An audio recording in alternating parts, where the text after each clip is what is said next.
아멘. 귀한 찬양 감사드립니다. 이 시간 우리 말씀에 집중하며 기도하십시다.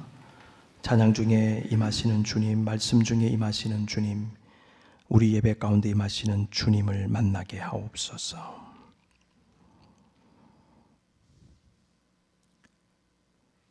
지난 한 주간의 삶을 뒤로 합니다. 수많은 세상의 소리들 우리 귀 뒤로 다 넘기기 원합니다. 복잡한 우리의 마음 비워주십시오. 그 비워진 마음에 성령의 음성이 담기게 하옵소서.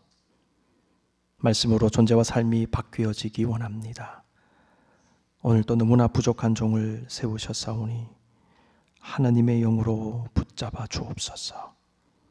모든 것 다 맡기며 감사하옵고 우리 구주 예수 그리스도의 이름으로 기도드립니다. 아멘. 지난 몇 주간 선한 사마리아 사람의 이야기를 가지고 계속 묵상해 왔는데요.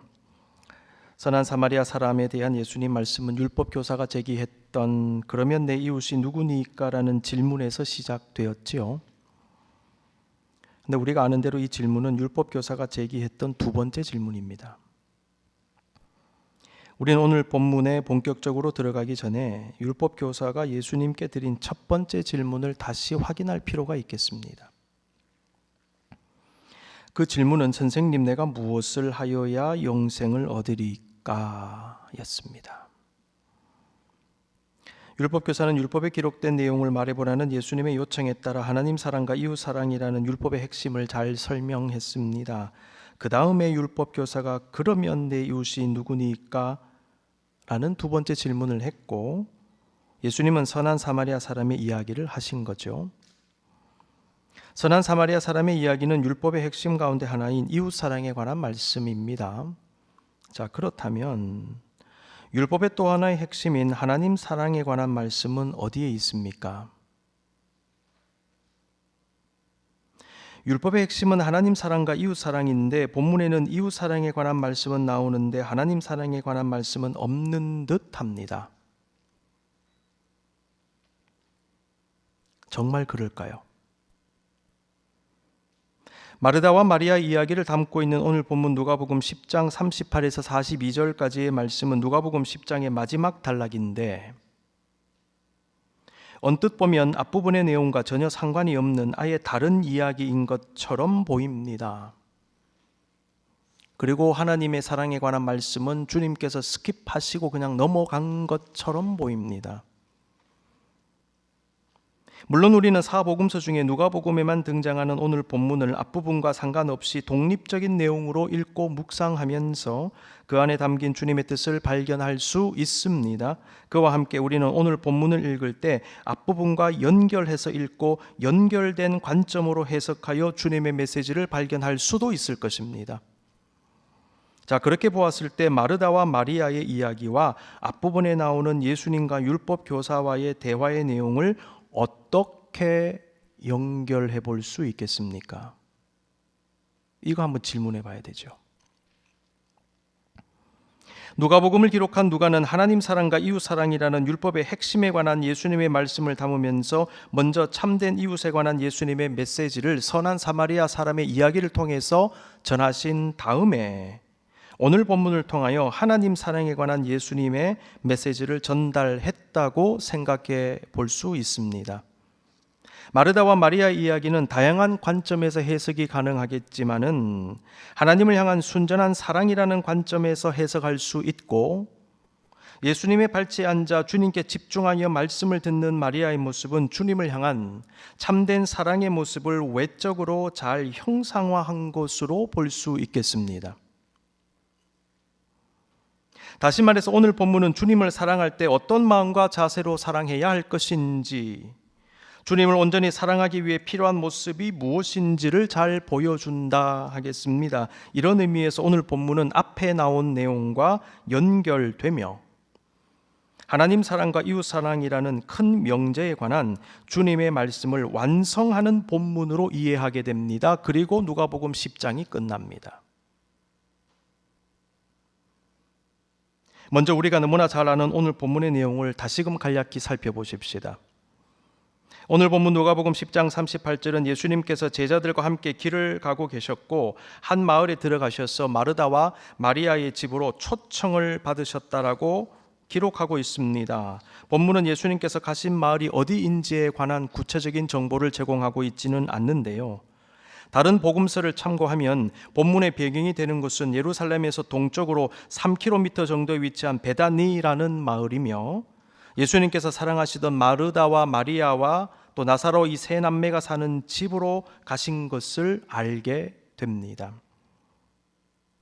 마르다는 집 밖으로 나와 예수님을 반갑게 맞이했습니다. 곧장 예수님과 제자들을 대접하기 위해 음식 준비 등 다양한 일들을 시작했습니다. 그런데 마르다의 동생 마리아는 별다른 움직임이 없습니다. 자기 집에 들어오신 예수님의 발치에 앉아 예수님 말씀만 듣고 있습니다. 아마도 예수님은 마르다와 마리아의 집에 들어가셔서 이내 하나님의 말씀을 전하신 것으로 보여집니다. 굉장히 피곤하셨을 터인데 집에 들어가자마자 말씀부터 전하십니다. 마리아와 달리 마르다는 매우 분주하게 움직이며 손님 대접을 준비했는데 여러 가지로 힘들었는지 예수님께 다가갔습니다. 그리고는 자신을 도와주지 않는 마리아를 원망하는 마음을 내비치면서 마리아에게 언니를 좀 도와주라고 말해달라고 부탁했습니다. 직접 얘기하면 되지 예수님께 그걸 또 얘기를 해요. 야, 좀 도와줘 이렇게 하면 되는데 예수님한테 도와달라고 얘기 좀 해주세요. 둘이가 예수님 오시기 전에 싸웠나 싶기도 하고요. 부부가 싸우면 직접 얘기 안 하고 간접적으로 얘기하잖아요. 애한테 엄마한테 이거 말해라. 아빠 엄마가 이렇게 하던데요. 그러면 엄마한테 이거 얘기해라. 꼭 그 모습 같아요. 그죠? 왜 마리아한테 직접 얘기 안 했을까? 마르다의 말을 가만히 읽어보면 자신은 예수님께 해드려야 할 것을 하고 있고 예수님도 그것을 좋아하실 것이라고 단정 짓고 있는 듯합니다. 반대로 자신을 돕지 않는 마리아는 문제가 있으니 예수님께서 마리아에게 말씀 좀 해달라는 것이었습니다. 마르다는 자신은 예수님을 잘 섬기고 있고 마리아는 그렇지 않다고 생각하고 있는 것 같아요. 그리고 마리아를 향한 책망과 원망의 마음도 가진 것으로 보이지요. 그러나 예수님은 뜻밖에도 마르다에게 충격이 될 수 있는 말씀을 주셨어요. 41절 42절 주께서 대답하여 이르시되 마르다야 마르다야 네가 많은 일로 염려하고 근심하나 몇 가지만 하든지 혹은 한 가지만이라도 족하니라. 마리아는 이 좋은 편을 택하였으니 빼앗기지 아니하리라 하시니라. 우리가 오늘 본문을 선한 사마리아 사람의 이야기와 연결지어 읽을 때에 두 본문의 진술에 있어서 공통점과 차이점을 발견하게 됩니다. 첫 번째, 비교를 통해 말씀하신 예수님. 예수님은 선한 사마리아 사람의 이야기에서 제사장과 레위인과 사마리아 사람을 비교하심으로 율법의 핵심 중에 하나인 이웃 사랑에 관한 메시지를 전하셨죠. 비교법. 예수님은 오늘 본문에서 율법의 핵심 중에 하나인 하나님 사랑에 관한 메시지를 마르다와 마리아를 비교하심으로 전하셨어요. 공통점입니다. 두 번째, 실천하라고 하신 예수님, 말씀에 집중하라고 하신 예수님. 예수님은 선한 사마리아 사람의 이야기를 하시면서 가서 너도 이와 같이 하라 하시면서 몸으로 실천하라고 하셨죠. 움직여라, 도와주라, 하라. 그런데 오늘 본문에서는 마르다와 달리 말씀을 경청하고 있던 마리아를 칭찬하시면서 몇 가지만 하든지 혹은 한 가지만이라도 족하니라. 마리아는 이 좋은 편을 택하였으니 빼앗기지 아니하리라. 이 좋은 편은 어떤 편입니까? 예수님 발치에 앉아 말씀을 듣는 거. 말씀에 집중하는 게 중요하다. 일종의 차이점으로 볼 수 있지 않겠습니까? 주님은 말씀을 전하실 때 동일한 방법도 쓰셨고요. 상황에 따라 반대가 되는 듯한 메시지도 주시는 것 같아요. 움직여라, 움직이지 말라. 말하라, 말하지 말라. 우리는 말씀을 묵상할 때 말씀의 이 다이내믹을 생각하면서 보다 넓게, 보다 깊이, 그리고 다양한 관점에서 묵상하면서 주님의 뜻을 구해야 합니다. 우리는 오늘 본문을 묵상하면서 다음과 같은 질문을 할 수 있겠습니다. 주님은 몸으로 봉사하지 않고 말씀만 듣고 있던 마리아를 칭찬하셨고 열심히 일하던 마르다는 칭찬하지 않으신 것 같은데 마르다보다 마리아를 더 사랑하셨는가? 예배를 잘 드리고 말씀을 잘 듣는 것이 중요하고 마르다와 같이 몸으로 하는 봉사는 의미가 없다는 말인가? 교회에서는 예배와 말씀도 중요하지만 섬김과 봉사도 중요한데 그렇다면 그런 섬김은 어떻게 해야 하는가? 사실 우리는 오늘 본문을 볼 때마다 이런 질문을 계속 가졌을 것이고 설교와 성경 공부 등을 통하여 본문이 말씀하는 바의 핵심을 이미 다 알고 있을 수 있겠지만은 사람에 따라 여전히 본문을 오해하고 있을 수도 있겠습니다. 자, 그런 거 한번 생각하면서 오늘 설교를 통하여 본문에 담긴 다양한 메시지들을 찾아 묵상하고 저와 여러분의 삶에 적용해 볼 수 있기를 바랍니다. 첫 번째, 마리아는 이 좋은 편을 택하였으니. 예수님은 오늘 말씀을 통해 마르다보다 마리아를 더 사랑하심을 말씀하신 것이 아니고 예배만 잘 드리고 말씀만 잘 들어야 하며 몸으로 하는 다른 봉사는 필요 없다고 말씀하신 것이 아닙니다. 주님은 이 두 가지 모두를 중요하게 보십니다. 본문의 포인트는 아무리 몸으로 섬기는 것이 중요하고 그러한 섬김을 행해야 한다 하더라도 마리아와 같이 주님께 먼저 나아감이, 주님을 향한 집중과 주님의 말씀을 경청함이 우선순위가 되어야 하고 그것을 놓치면 안 된다라는 것을 말씀하신 것입니다. 이러한 깨달음의 단서가 되는 말씀이 바로 42절입니다. 몇 가지만 하든지 혹은 한 가지만이라도 족하니라. 마리아는 이 좋은 편을 택하였으니 빼앗기지 아니하리라 하시니라. 학자들은요, 몇 가지만 하든지 혹은 한 가지만이라도 족하니라 라는 구문을 분석하면서 이 구문은 사본에 따라 내용의 차이가 있다라고 지적합니다. 성사학에서 나오는 이야기 좀 할게요. 사본이 뭡니까, 목사님? 성경에 원본은 없는 것으로 간주되고요. 사본만이 남아있는데 사본은 한 개가 아니라 성경에 따라 다르지만 여러 편이 있습니다. 꽤 많습니다. 근데 사본을 비교해 보니까 전체적인 줄거리의 핵심은 같은데 세부적인 면에서 차이가 있음을 학자들이 발견하게 되었어요. 그러니까 오늘 본문에 몇 가지만 하든지 혹은 한 가지만이라도 족하니라 라는 말씀을 기록한 사본이 있는데 오늘 본문 개역개정판은 몇 가지만 하든지 라는 말이 들어가 있는 구문을 번역한 것입니다. 근데 다른 사본에 보니까 몇 가지만 하든지 라는 말이 없더라는 거예요. 그래서 없는 사본, 그것을 존중해서 번역한 번역본들을 소개해 드립니다. 표준세 번역 보세요. 그러나 필요한 일은 하나뿐이다. 공동번역 개정판 실상 필요한 것은 한 가지뿐이다. KJV, King James Version이죠. 흠정역이라고 합니다. But one thing is needful. NIV 찾아보니까 But only one thing is needed. NASB, But only one thing is necessary. 다 같은 말이잖아요. 근데 이런 번역본들을 보면 앞에 말이 빠져 있어요. 몇 가지만 하든지 이게 빠져 있어요. 자, 이런 차이점들. 근데 포커스가 어딘가 보면 한 가지만이라도 족하니라, 한 가지뿐이다, 한 가지뿐이다, 여기에 포커스가 있는 것 같아요. 그래서 둘 다 번역을 존중한다 할지라도 핵심 내용에는 큰 차이가 없어요. 자, 한 가지뿐이다, 필요한 일은 한 가지뿐이다, 여기에 포커스를 두고 한번 묵상해 봅니다. 그 한 가지가 뭡니까? 너는 지금 여러 가지 일을 하고 있는데 너 한 가지가 좀 부족한 것 같아. 주님 말씀 집중하는 거예요.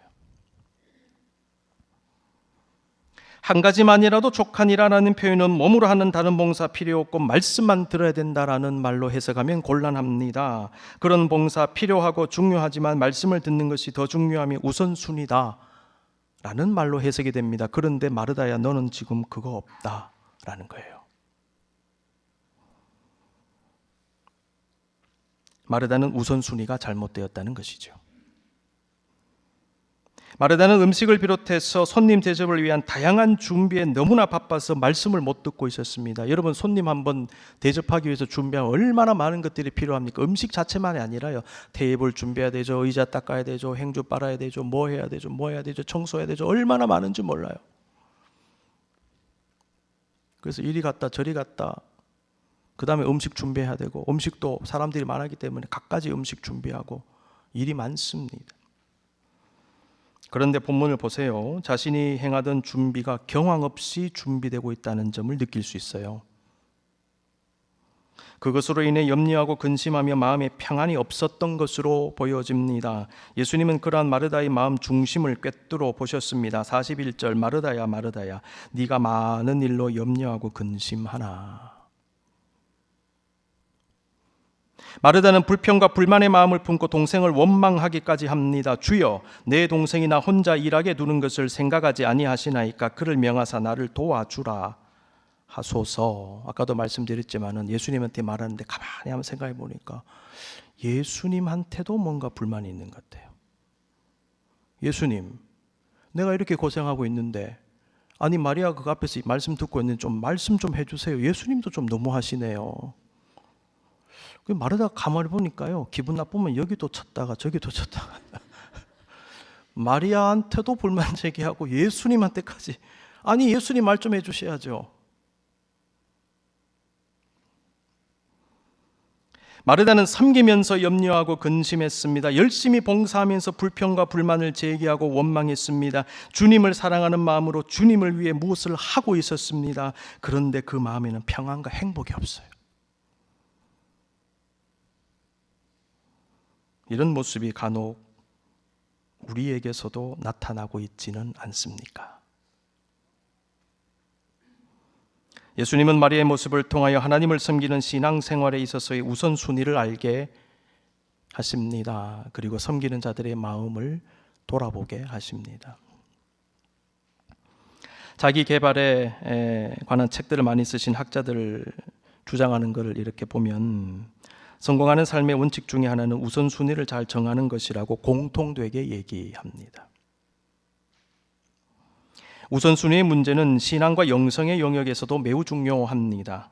성경은 우리에게 하나님과 하나님의 영광이 최고의 우선순위라고 분명히 가르칩니다. 마태복음 6장 33절입니다. 그런즉 너희는 먼저 그의 나라와 그의 의를 구하라. 그리하면 이 모든 것을 너희에게 더하시리라. 먼저 하나님의 나라와 영광을 구해라. 우선순위.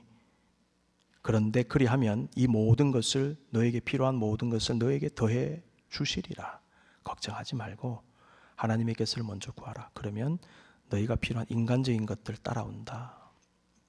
고린도전서 10장 31절, 그런즉 너희가 먹든지 마시든지 무엇을 하든지 다 하나님의 영광을 위하여 하라. 모든 것을 하나님의 영광에 초점을 두라.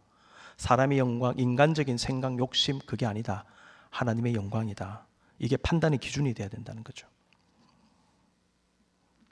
하나님을 우선순위에 두는 사람은요, 주일 철저하게 지키고 예배를 절대로 소홀히 하지 않습니다. 왠 줄 아세요? 우선순위이기 때문에. 그거 하고 그 다음 거예요. 순서 바꾸지 않습니다. 하나님을 우선순위에 두는 사람은 하나님의 나라와 영광을 늘 추구합니다. 늘 그것을 염두에 두고 결정합니다. 하나님을 우선순위에 두는 사람은 사람의 일이 아니라 하나님의 일을 먼저 생각합니다. 어떤 걸 생각할 때 이게 하나님의 일인가 사람의 일인가, 하나님의 목적인가 사람의 목적인가 늘 고민하면서 냉철하게 판단해야 됩니다. 하나님을 우선순위에 두는 사람은 늘 하나님의 뜻을 앞세웁니다. 그렇기 때문에 늘 기도합니다. 하나님의 뜻을 앞세우니까, 뜻이 무엇인지 모르니까 기도하는 것이죠. 이게 내 뜻입니까? 하나님의 뜻입니까? 하나님 알려주세요. 늘 기도를 앞세우는 것입니다. 오늘 본문에 기록된 마르다와 대비되는 마리아의 모습은 바로 이러한 깨달음을 얻게 합니다. 두 번째 보십시오. 주의 발치에 앉아. 음식 준비로 분주한 마르다와 달리 마리아는 예수님의 발치에 앉아 주님 말씀 듣고 있었습니다. 발치에 앉아라는 말은 예수님 발 가까이에 앉았다, 발 밑에 앉았다, 바로 옆에 앉았다, 그 말입니다. 학자들은 이 모습에 상당한 의미를 부여합니다. 이 모습은 제자가 스승의 가르침을 받는 모습이다라고 말해요. 이런 의미에서 예수님의 발치에 앉아 말씀을 들은 마리아의 모습은 그녀가 예수님의 제자됨을 드러내고 있다라고 말할 수 있겠습니다. 그 당시 여성이 남성에게 직접적으로 가르침을 받는 것은 사회 통념적으로 용납이 안 되는 일이었대요. 그걸 염두에 두고 누가가 있는 그대로 기록을 했어요. 여성인 마리아가 예수님의 직접적인 가르침을 받았다. 그리고 이 모습은 그녀가 제자였음을 드러내 보여준다. 그렇다면 제자가 누군가? 말씀 듣는 사람이구나, 이거예요. 하나님의 백성은 하나님 말씀 듣고 그 말씀에 집중하며 그 말씀을 따라 사는 사람입니다. 예수 그리스도의 제자는 그분의 말씀을 경청하여 행하는 사람입니다. 그래서 예수님 말씀하십니다. 너희가 내 말에 거하면 참으로 내 제자가 되고, 참으로 내 제자가 되고 조건이 앞에 나오죠. 내 말에 거하면. 내 양은 내 음성을 들으며 나는 그들을 알며 그들은 나를 따르느니라. 내 양은 그 음성을 듣는다. 첫 번째, 두 번째, 하나님을 따른다. 듣고 따른다. 이 양의 모습.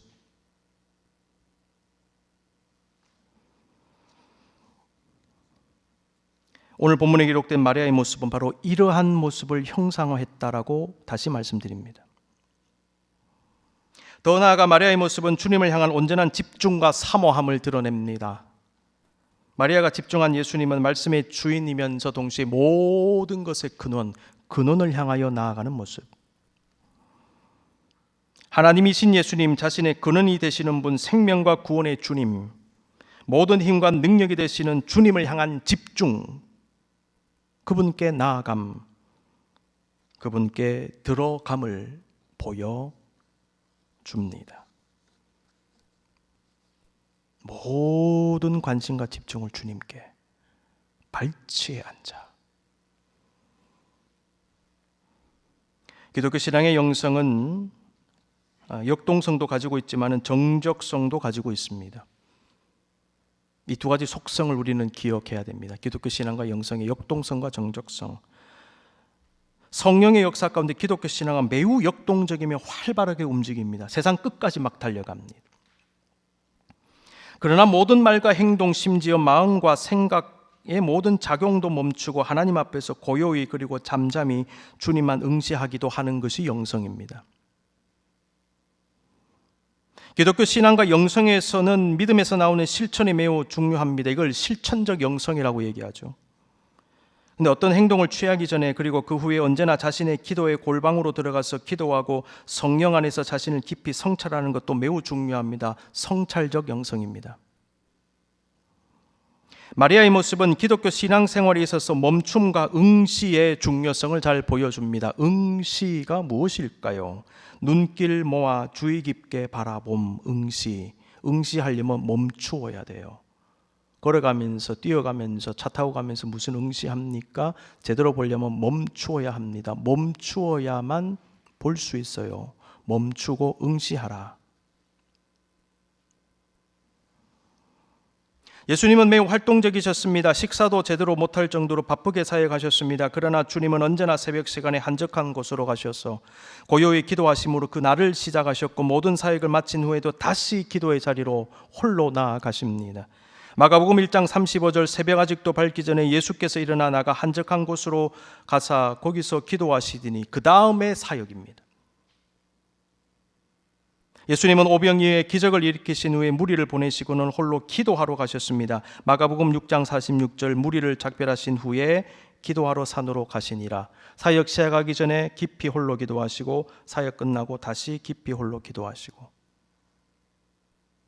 일할 때가 있으면 기도할 때가 있고, 행할 때가 있으면 멈출 때가 있었죠. 주님의 공생의 전체를 놓고 보십시오. 공생이 시작하기 전에 40일 광야 금식 기도를 하셨죠. 그 다음에 본격적인 사역. 그런데 제가 생각하기에 주님의 이러한 리트릿은, 이러한 영적 훈련은 계속 지속적으로 반복적으로 되지 않았을까 생각합니다. 사역하시고 광야로 들어가시고, 사역하시고 광야 들어가시고, 하루 일과도 그렇게, 3년 공생에도 그렇게 같은 패턴으로. 우리 인생과 신앙의 여정은 앞으로 진격할 때도 있지만 멈추어 서야 할 때가 있습니다. 여러분, 진격하려고만 하지 마십시오. 위험합니다. 멈추어 서야 할 때가 있습니다. 출애굽한 이스라엘 백성이 광야길을 걸을 때 구름 기둥과 불 기둥을 따라 움직였지요. 그들은 구름 기둥과 불 기둥이 떠오르면 떠나고 내려오면 그냥 스톱입니다. 떠오를 때까지. 민수기 10장 11, 12절 둘째 해 둘째 달 20날에 구름이 증거의 성막에서 떠오름에 이스라엘 자손이 시내 광야에서 출발하여 자기 길을 가더니 바란 광야에 구름이 머무니라. 머물면 스톱. 진격할 때와 멈출 때가 확실하게 구분됩니다. 주님 이것을 계속 훈련시키시는 거예요. 광야에서는요, 가기만 하면 죽어요. 거기는. 여러분 인생길 마찬가지입니다. 너무 달려가려고 하지 마십시오. 위험합니다. 가고 멈추는 겁니다. 그리고 다시 가는 거죠. 하나님은 우리로 하여금 말을 하고 행동하기도 하시지만 어떤 때는 침묵하게 하십니다. 아무것도 하지 않고 가만히 서서 응시하게 하십니다. 하나님은 이스라엘을 출애굽시키신 후에 홍해 앞에 섰을 때 이렇게 말씀하셨지요. 너희는 두려워하지 말고 가만히 서서 여호와께서 오늘 너희를 위하여 행하시는 구원을 보라. 너희가 오늘 본 애굽 사람을 영원히 다시 보지 아니하리라. 여호와께서 너희를 위하여 싸우시리니 너희는 가만히 있을지니라. 어려움이 있을 때, 홍해 만날 때 여러분 두려워하지 마십시오. 가만히 서서 주의 역사를 보십시오. 우리가 행할 수 있는 게 있는데요, 행할 수 없는 것들도 많아요. 더 이상 네가 할 게 없다. 너 가만히 서라. 거기에 내가 어떻게 하는지 잘 봐라. 내가 싸운다. 움직이라 하신 주님, 멈추라 하시는 주님, 싸우라 하시는 주님, 가만히 서서 보기만 하라 하시는 주님. 그래서 여러분 잘 분별하셔야 됩니다.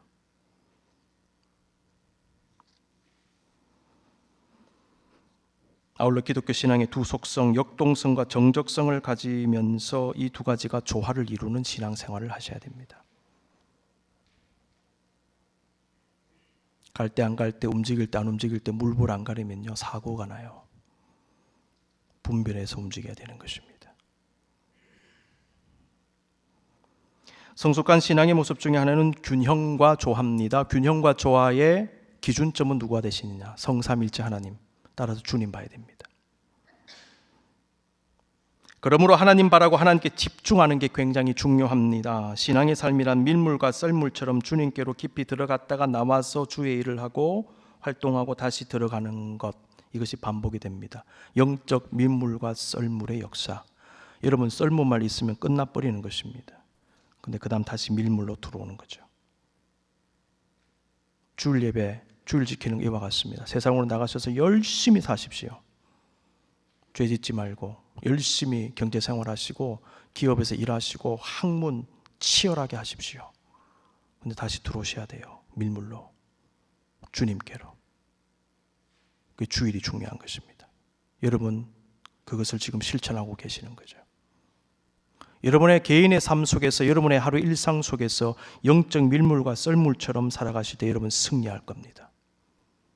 균형 감각을 가지고 행동할 때와 침묵할 때를 잘 구별하시고, 특별히 마리아처럼 주님을 향하여 나아갈 때, 우선순위를 삼을 때 반드시 승리할 겁니다. 종교개혁자 존 칼빈은 다음과 같은 말을 남겼습니다. 하나님의 말씀을 고요함 가운데 듣는 사람을 제외한 그 누구도 하나님의 참된 제자가 될 수 없다. 오늘 본문에 나오는 마리아의 모습을 그대로 이야기한 것 같습니다. 사랑하는 성도 여러분, 마리아는 참된 그리스도의 제자의 모습 중에 하나를 우리에게 보여줍니다. 삶의 현장 속에서 멈추어 서서 주님을 응시하십시다. 이 시간 눈을 감고 영적으로 주님을 한번, 십자가를 한번 떠올려 보십시오. 그 주님을 응시하십시오. 바라보십시오. 골고다 언덕에 십자가의 모습을 떠올리면서 주님을 바라보십시오. 우리는 약하고 흔들리지만은 강하고 흔들리지 않으시는 주님 바라볼 때 우리도 흔들리지 않을 겁니다.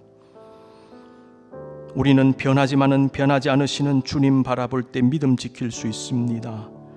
나는 문제가 많고 죄가 많지만은 선하신 주님 응시함으로 주님의 선하심을 본받으십시다. 환난과 무질서가 가득한 이 세상과 사람의 소리가 아니라 주님 말씀에 집중하십시오. 주님께 기도로 나아가십시오. 영과 진리의 예배로 주님을 높여드리는 믿음의 삶을 사십시오. 좀 어려움이 있으세요? 환난이 있으세요? 번잡한 마음이 있으십니까? 그때는 더욱더 주님 바라볼 때예요. 더 주님께 집중할 때입니다. 여러분의 우선순위, 삶의 우선순위를 기억하시기 바랍니다. 영적인 밀물과 썰물의 역사가 있으시기 원하고요. 가고섬을 반복하는, 주님 음성 쫓아 가고섬을 반복하는 광야 인생길 되실 수 있기를 바랍니다. 이 시간 깊이 마리아를 묵상하면서 주님, 그녀가 받았던 은총을 저에게도 주시옵소서. 잠시 기도하십시다.